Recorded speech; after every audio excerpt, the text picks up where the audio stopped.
Hello, good morning. I'm Dr. Ng Kok Ju. I'm the general surgeon in Putra Medical Center, and my area of specialty will be treatment of, uh, in general, abdominal discomfort, abdominal pain, and um, we cover areas of gastric problem, uh, gallstones, and then tumors of the stomach and colon. So today, I'm going to speak in general about abdominal discomfort, where most of the time patient feeling discomfort, they will go to the pharmacy and get some medication, or they've seen some general practitioners and then they do not get relief.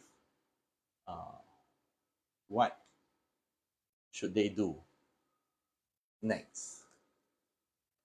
So usually I would advise patient to come to the clinic for consultation because we do get a lot of phone calls sometimes from the public uh, asking my nurse about scans available, scope, the pricing, and things like that. Usually, I would advise patient to come for a personal consultation because every patient's presentation is different, age groups, if in a younger patient, the type of disease they suffer from is different from the elderly group on the type of diseases they suffer from. And after consultation, the doctor only can give you a plan or the type of tests needed to come to a conclusion what is the main issue. So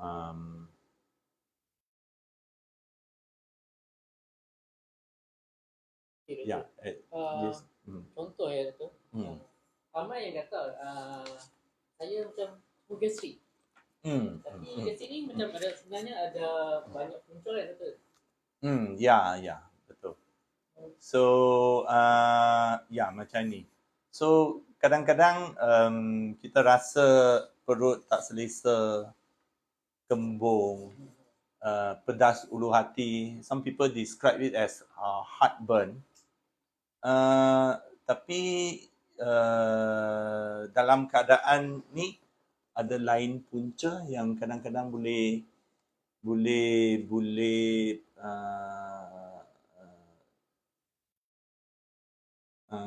sama dengan simptom-simptom gastrik ni adalah penyakit batu hempedu, kadang-kadang penyakit hati, hepatitis, pancreatitis. Sometimes dia boleh present macam sakit gastrik juga. So it's important that patient need to come over and let the doctor check clinically. Baru doktor boleh bagi plan macam mana kita mau buat.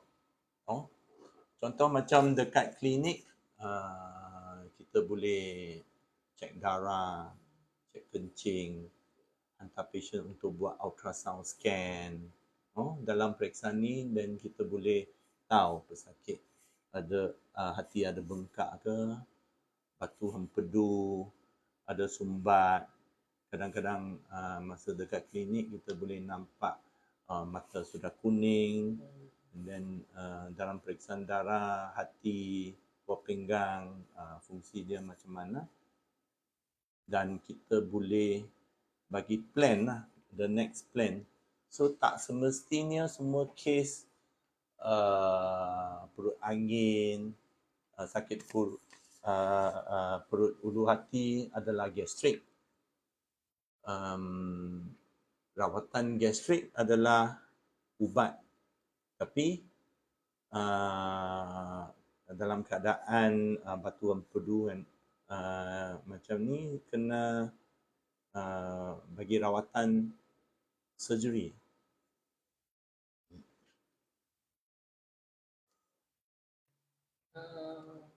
Contoh So, macam sakit perut kan, Hmm. adakah semua berkaitan perlukan endoskopi? Okey. Macam tadi Encik Syukur tanya kan, sakit perut. Kalau lepas kita cek darah, cek scan dekat klinik, darah normal, scan tak ada batu, hati okey, then next step yang kita kena cek bahagian perut atau cek bahagian usus dengan cara endoskopi. So, apa ni endoskopi dan apa bezanya dengan scan biasa? So, scan ultrasound, kita boleh tengok solid organ atau organ-organ dekat empedu, buah pinggang, pundi kencing. Kita boleh nampak penyakit macam batu dalam buah pinggang, batu empedu. Tapi ultrasound scan ni dia tak boleh nampak dalam lumen, dalam perut dengan dalam usus kita. So untuk tengok atau untuk diagnose penyakit dekat saluran telan dalam perut, dan kita kena guna cara endoskopi. So dalam bahagian bidang saya, dua jenis endoskopi yang paling biasa saya buat adalah endoskopi OGDS. Maksudnya kita masuk dari tempat mulut, tepi saluran telat, masuk sampai perut lah. Maksudnya sini saluran telan, dari mulut saluran telan masuk dalam perut, dan kita boleh tengok struktur-struktur dalam perut sini. So apa bezanya cara kita buat endoskopi perut dengan usus? Untuk endoskopi perut, kita panggil OGDS, kita kena puasa 6 jam. Untuk makanan semua hadam dah, perut kosong dah, yang kita boleh nampak betul kan. So kita tak boleh makan roti dah pagi, mai klinik pukul 10 mau buat skop. Tak boleh ya. Kita kena puasa dulu. Baiknya lebih 6 jam. Lepas tu kita boleh masukkan skop kamera untuk tengok dalam perut.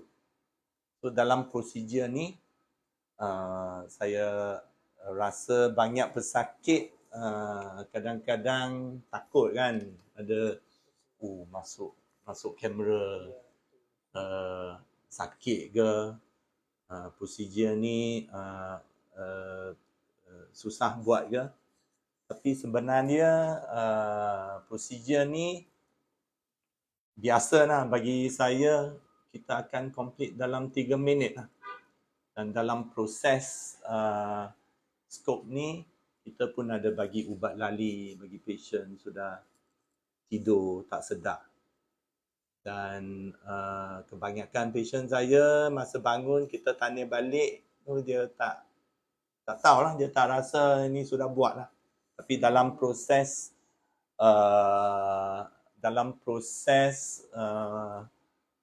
skop ni, kita akan tangkap video, tunjuk pesakit nantilah. So apa bezanya kita buat OGDS scope dengan scope dekat dekat bawah, maksudnya tengok usus besar, usus berak. Kita punya usus ada simpan banyak najis. So lain dari puasa, satu step lagi yang kita kena prepare, kena ready, itulah kita kena bagi ubat berak, ubat ciri urat, ubat berak untuk clear semua najis sebelum buat scope ni lah. Proses ini kalau kita bagi ubat dekat klinik, masa patient mai puasa siap, dia akan ambil 2-3 jam dan patient akan pergi ward untuk berak semua, akan ambil 2-3 jam. Kadang-kadang doktor bagi ubat balik rumah minum, pesakit sudah berak siap dari rumah, dan masa datang tu kita boleh terus buat lah. Dalam proses kolonoskop ni, kita pun ada bagi ubat, ubat lali, ubat tidur, dan proses kolonoskop ni ambil dalam 15 hingga 20 minit lah kalau cepat. Kadang-kadang kes susah buat sikit, boleh sampai 30 minit, 40 minit, terpulang kepada usus. Usus, you boleh nampak sini, dia ada bengkok-bengkok tempat ni. Kadang-kadang susah masuk, may take a little bit longer time. Tapi kalau untuk perut punya, biasanya 3 hingga 5 minit kita boleh habis lah. Doktor, kalau kata nak buat endoskopi ni, perlu tak ubah gaya hidup sebelum nak buat? Contoh, buat senaman dulu ke, atau gaya hidup yang sihat lah sebelum melakukan endoskopi? Biasanya pesakit sudah rasa sakit perut lama baru mai jumpa doktor dan dia mau tahu betul-betul sakit apa. So kita kena buat endoskop dulu, tahu penyakit apa, dan baru bagi advice kan. Kalau contoh macam pesakit yang ada gastritis, ada ulcer dekat perut, biasanya kita bagi advice, diet advice ni, kurang makan pedas, kurang makan masam, kurang minum arak. Those things will cause ulcer lah, yang boleh cederakan perut lah. Kurang minum kopi, macam tu.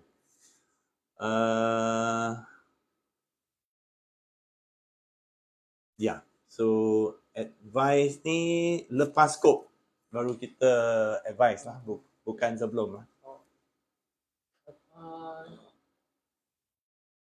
Endoskopi ni untuk semua umur ke, atau semua umur boleh buat rawatan? Umur untuk buat scope, sesuai untuk buat scope ni ya. Untuk OGDS scope dari atas, kita boleh buat dekat budak kanak-kanak yang paling muda tu umur 7, saya pun pernah buat. Yang penting ibu bapa kena faham kita mau buat apa, dan memang dekat budak-budak ni kita sebagai doktor kita kena bagi cukup ubat tidur. Kadang-kadang kena sampai kita kena bagi ubat bius penuh to do this lah. Bagi orang tua, kadang-kadang keadaan terpaksa kita buat. Contoh macam pesakit 80-an, 90-an, mai muntah darah, kalau ada gastric ulcer yang berdarah kuat. Ini kita kena buat, kalau tak then the berdarahan tak boleh henti. So it is for the therapeutic untuk treatment pesakit yang kita perlu buat lah, sebab you tahu orang makin tua, kadang-kadang dia ada penyakit lain, dia ada makan ubat-ubat. Contoh macam aspirin, ubat cair darah, kadang-kadang boleh cederakan perut, dia ada ulcer yang berdarah.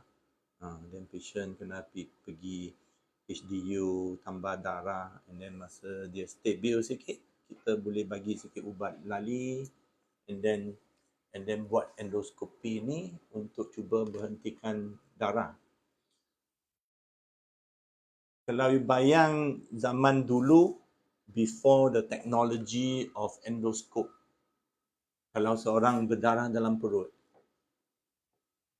then what are we going to do?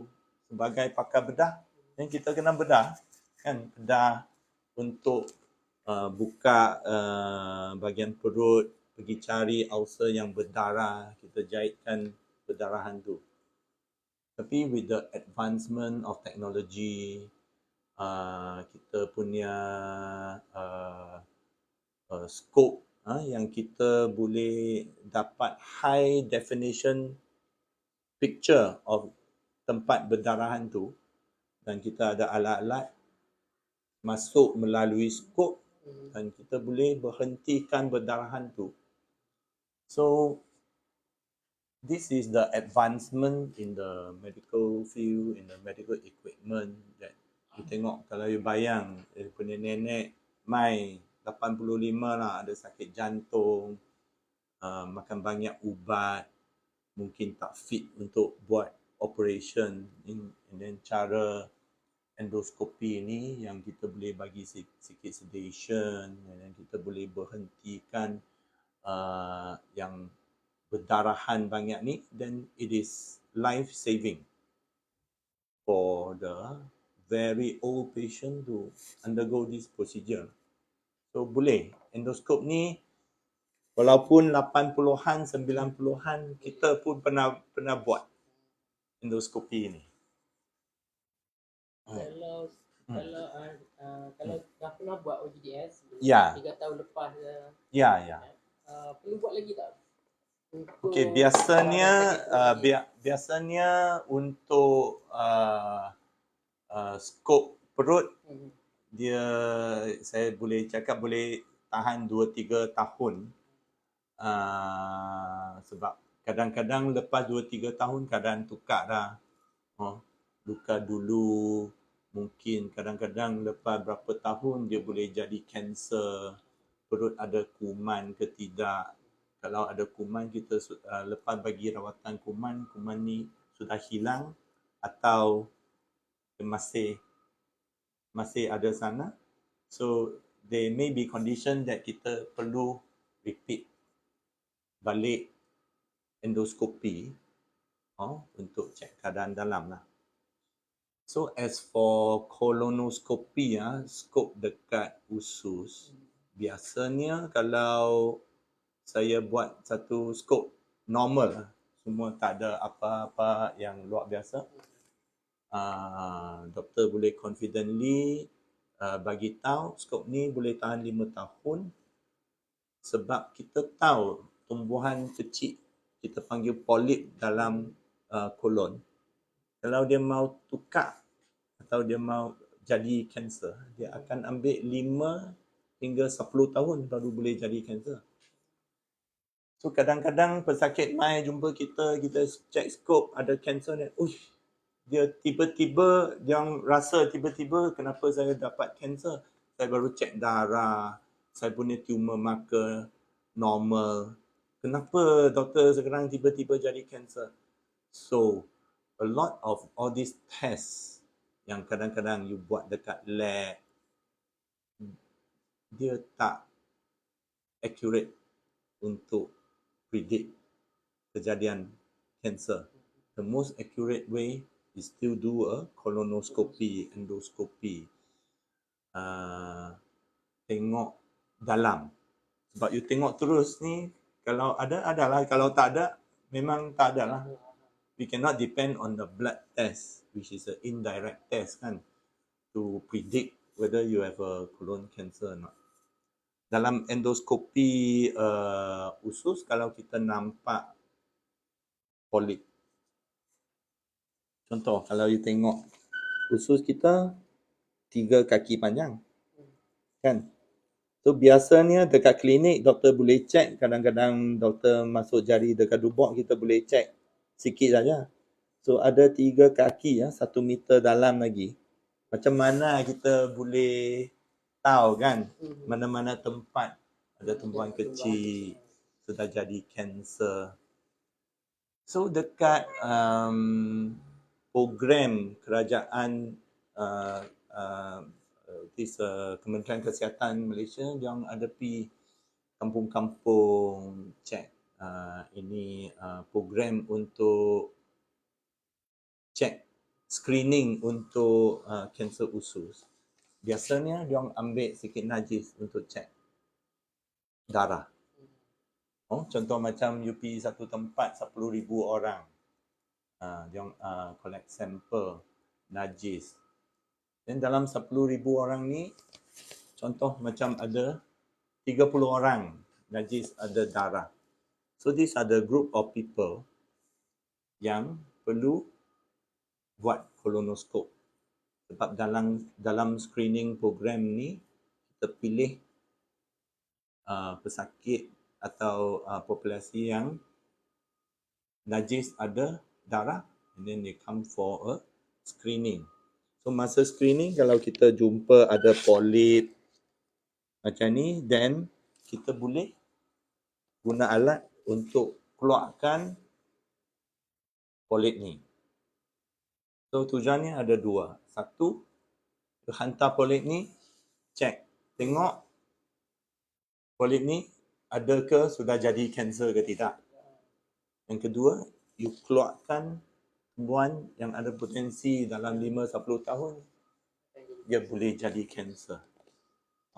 So kolonoskopi ni ada 2 tujuan ni, adalah dia buat screening, lagi dia pun boleh rawat kalau benda-benda ni sudah ada kanser ke tidak. Memang kalau masa kita buat skop, tumbuhan ni sudah jadi kanser. Dan kita pun kena ambil sampel dari tumbuhan ni untuk buktikan. Dan kita tak boleh tengok, ini nampak macam kanser.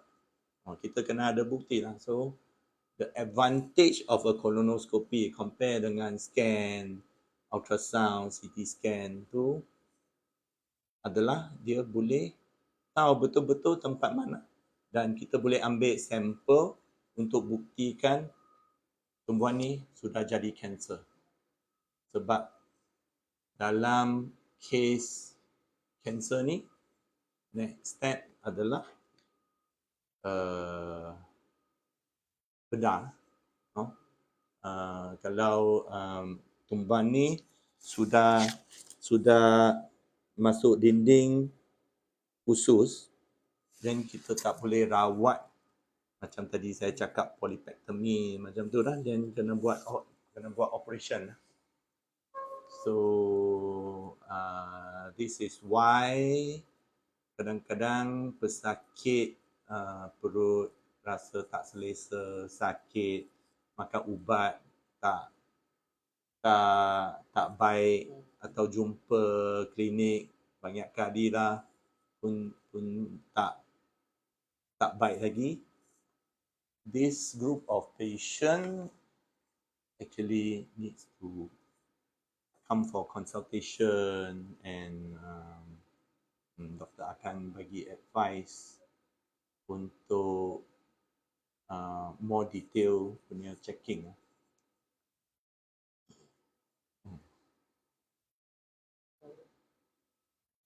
So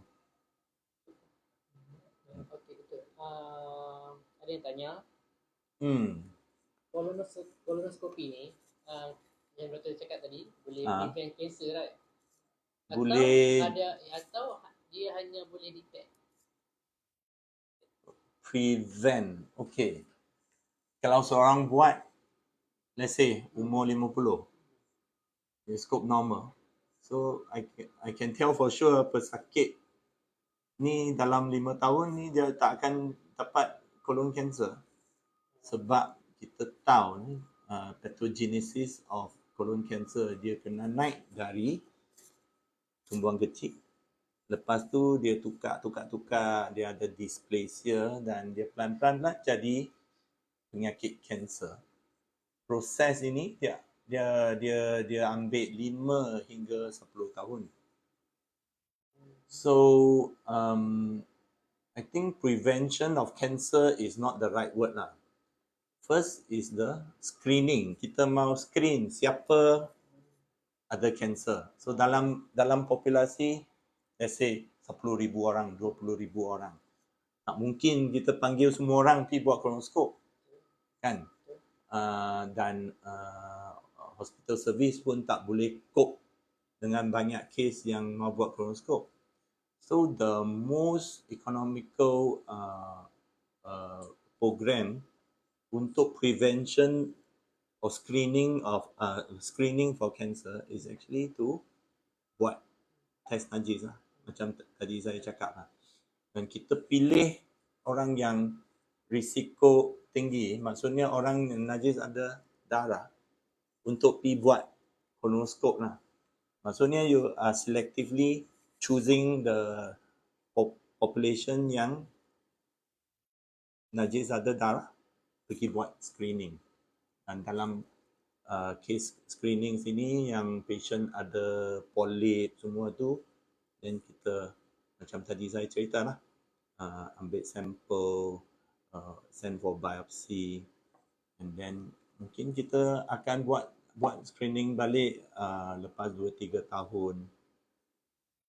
So this is the screening part lah. It's not the prevention in that aspect lah. Selalunya common people lah. Dia simptom selalu orang ni dia buat tak tahu tentang simptom. Apa simptom kanser usus? Sure, maknanya simptom tu ada tapi dia rasa tak perlu pun untuk check.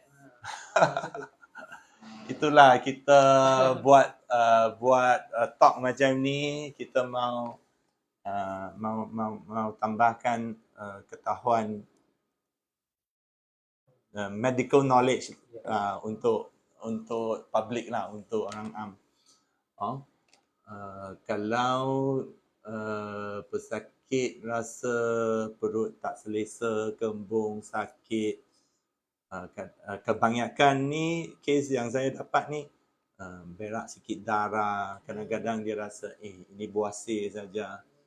Tapi kalau sudah sentiasa jadi, makan ubat, dia okey sekejap, dia repeat balik. Then baik kita kena buat consultation, kena check betul that ini bukan sakit biasa buasir berdarahan sajalah. So yeah, that's where the function of endoscopy comes in lah. Sekarang kita ada teknologi canggih, kita boleh detect awal. Ada kes yang kita tak perlu operation pun, kita buang ini polip dekat endoskopi saja. So kadang-kadang orang am dengar, buang ni bedah ke? Tak, kita through the endoscope kita boleh buang tumbuhan ni, dan that can prevent a cancer from developing lah, which is what is the wonder of endoscopy can do to our modern society now.